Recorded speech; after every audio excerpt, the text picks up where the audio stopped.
यह dictation 5 second बाद start होगी, तब तक आप रेडी रहें।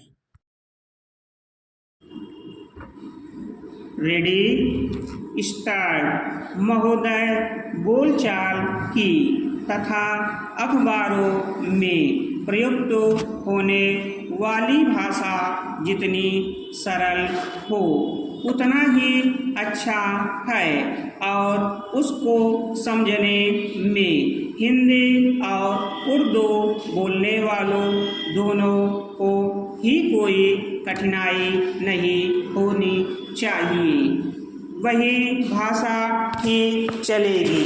मैं उत्तर भारत के लोगों से, जहां हिंदी अथवा हिंदुस्तानी बोली जाती है, यही कहना चाहता हूँ कि यदि वे हिंदी चाहते हैं कि हिंदी अथवा हिंदुस्तानी सारे भारतवर्ष में चले, तो उनको अहिंदी भाषियों को अपने साथ लेने का प्रयास करना चाहिए, क्योंकि वे जिस भाषा को नहीं अपनाते वह सारे देश की भाषा नहीं हो सकती।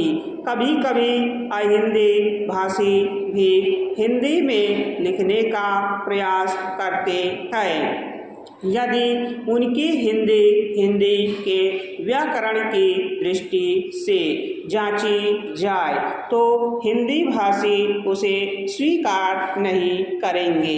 मैं उनसे यह भी कहना चाहता हूँ कि उन्हें यह समझ लेना चाहिए कि केवल हिंदी भाषा में ही नहीं बल्कि उसके व्याकरण में भी इतना हेर फेर करना पड़ेगा कि दूसरी भाषाओं के मुहावरे हिंदी भाषा में खप सके।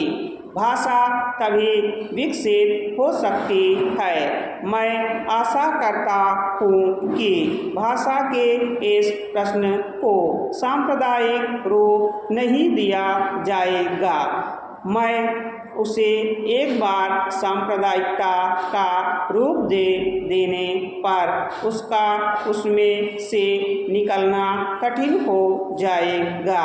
इसलिए आवश्यकता इस बात की है कि हम इस प्रश्न को सांप्रदायिकता से परे केवल एक भाषा के रूप में देखें, और भाषा का अर्थ यह है कि अपनी भावनाओं और अपने विचारों को उसी के द्वारा दूसरों तक पहुंचा जा सके। यदि राष्ट्रभाषा ऐसी भाषा बना दी जिसे कुछ ही लोग समझे तो हमारी समस्या हल नहीं हो सकती। हमें संकीर्ण विचारों से दूर रहना चाहिए। भाषा के संबंध में विचार करते समय किसी एक राज्य की दृष्टि से नहीं बल्कि सारे देश की दृष्टि से विचार करना चाहिए, और तभी भाषा को वह रूप प्राप्त होगा जिसका मैंने उल्लेख किया है। महात्मा गांधी देश में उस भाषा को चलाना चाहते थे जिसे वह कभी हिंदुस्तानी अथवा कभी हिंदी कहते थे। दोनों में कोई अंतर नहीं है। यदि ऐसी भाषा हो जिसे सभी लोग समझ सके, हम हिंदी कहें या हिंदुस्तानी, उसमें कोई अंतर नहीं। मैं नहीं समझ पाता कि इसमें झगड़े की क्या बात है।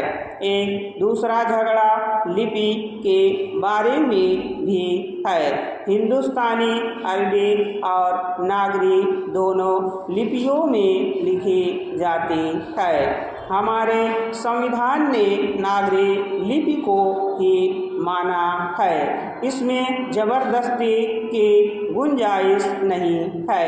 यह खुशी की बात है। मगर हिंदुस्तान में जितने लोग बसते हैं, हम उनके विचारों से अवगत होना चाहते हैं। यदि हम उनको समझना चाहते हैं तो हिंदुस्तान की जितनी लिपियां हैं उनको हमें सीखना होगा। दक्षिण वालों को हिंदी भाषा भाषियों से यही शिकायत रही है कि वे तो हिंदी सीखते हैं पर हिंदी वाले दक्षिण की भाषा कभी नहीं सीखते। उसी प्रकार उर्दू के अक्षर हम जानें और उर्दू की किताबों से अपना परिचय रखें तो उनसे हमारा संबंध और अधिक घनिष्ठ हो सकता है। स्टॉप। अगर आप हमारे चैनल पर नए हैं तो चैनल को सब्सक्राइब जरूर करें और बेल आइकॉन प्रेस करें ताकि आपको सभी डिक्टेशन की सूचना मिल सके।